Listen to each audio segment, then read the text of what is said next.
नमस्कार दोस्तों। बहुत लंबे समय से दिल्ली गेम्स में व्यस्त होने के कारण सोशल मीडिया पे कंटेंट कम आया है, लेकिन अब वापस से हम शुरुआत कर रहे हैं और चीज़ों को ट्रैक पे ले आएँगे। एक सवाल आया यूट्यूब पे, एक भाई ने पूछा कि भैया पूरा बॉडी कंपोज़िशन को रिकंस्ट्रक्शन के ऊपर कंटेंट बनाएँ। तो मैंने अपनी डायरी में वर्ड लिखा रिकंस्ट्रक्शन और उसको डिफाइन करने लगा, तो देखा कि इसको अगर मैं ब्रीफ करने लगूँ, इसको मैं डिस्क्राइब करने लगूँ, तो reconstruction in terms of what? क्या आप रिकंस्ट्रक्शन चाहते हैं अपनी ट्रेनिंग प्रोटोकॉल्स में? आप रिकंस्ट्रक्शन चाहते हैं आपकी बॉडी की कंपोजिशन में? आप रिकंस्ट्रक्शन चाहते हैं आपके न्यूट्रिशन में? यानी कि अगर कोई बिल्डिंग बन चुकी है और आप चाहते हैं कि अब इसमें सुधार हो या रिकंस्ट्रक्शन हो, तो आपको बेस से लेके हर एक चीज़ पे महारत हासिल होनी चाहिए। तब आप देखेंगे कि जो आपके रिजल्ट्स हैं, वो आउटस्टैंडिंग हो जाएँगे। सिमिलरली जब हम बॉडी की बात कर रहे हैं और बात कर रहे हैं रिकंस्ट्रक्शन की, रीफ्रेमिंग की, तो आपको बेस और बेसिक्स दोनों पर फोकस करने की आवश्यकता है। उसमें आज एक पॉइंट जो बहुत इंपॉर्टेंट है वो है ट्रेनिंग टू फेलियर। जी हाँ, बहुत सारे कोच साहब, बहुत सारे बुद्धिजीवी फिटनेस इंडस्ट्री के कहते हैं कि भाई ट्रेनिंग कर रहे हैं और ट्रेनिंग के लिए सेट में या फिर पर्टिकुलर एक्सरसाइज में आप फेलियर तक ट्रेन करें। प्रोग्रेसिव ओवरलोड की बात करते हैं। माइलों ने दे दिया प्रोग्रेसिव ओवरलोड, लेकिन इसको समझने की कोशिश नहीं करते कि कैसे इसको इम्प्लीमेंट करना है।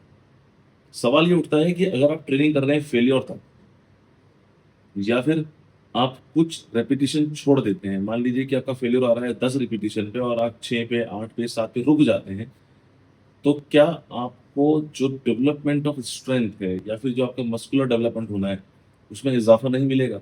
उसमें रिज़ल्ट्स नहीं मिलेंगे? सवाल ये उठता है कि अगर आपने फेलियर तक ट्रेनिंग की, तो क्या कोई एक्स्ट्रा बोवेज़ा लगने वाला है? क्या कोई एक्स्ट्रा बेनिफिट मिलने वाला है? चलिए इस पे डिस्कस करते हैं, रिसर्च क्या कहती है।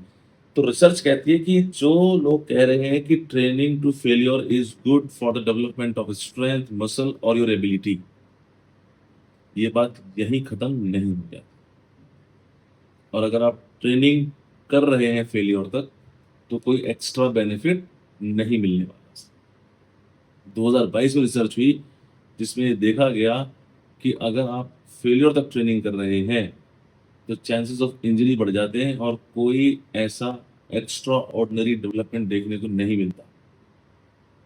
इनफैक्ट अगर आपने अपने ट्रेनिंग लोड को सही समझा है, ट्रेनिंग वॉल्यूम को सही समझा है, ट्रेनिंग ट्रेनिंग इंटेंसिटी को सही समझा है, तो आप 6 या 7 रिपीटिशन करें या 12-13 रिपीटिशन करें, रिजल्ट सेम मिलने वाला है। हाँ, 12-13 रिपीटिशन करने से आप फेलियर के नज़दीक होंगे और इंजरीज के नज़दीक भी।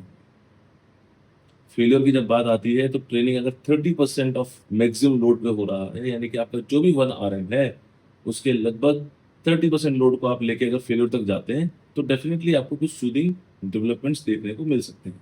लेकिन अगर आप 70%, 80%, 75% लोड पर हैं और आप कहते हैं कि आप ट्रेनिंग करेंगे फेलियर तक, तो डेफिनिटली कोई आपको बोवेंजा, कोई एक्स्ट्रा बेनिफिट्स नहीं मिलने वाला। तो सबसे पहली बात ये कि रिसर्च प्रूव कर चुकी है इस चीज़ को।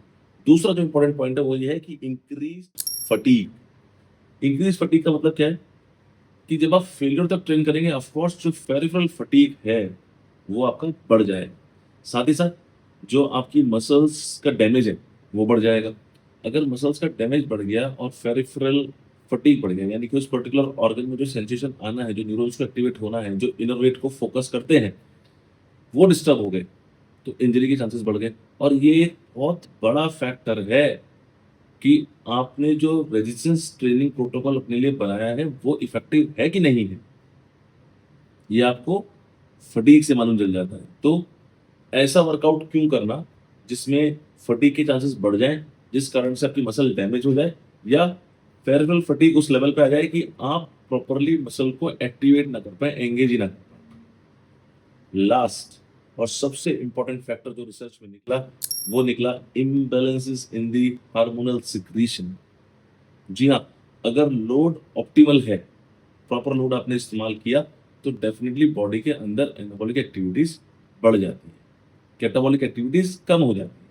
लेकिन रिसर्च में यह पाया गया कि अगर आप फेलियर तक ट्रेनिंग कर रहे हैं, बशर्ते वो जो आपका प्रोटोकॉल चेक होगा वो अक्रॉस द वीक चेक होगा, मतलब जो आपका 1 हफ्ते का पूरा वर्कआउट शेड्यूल है, वो चेक होगा।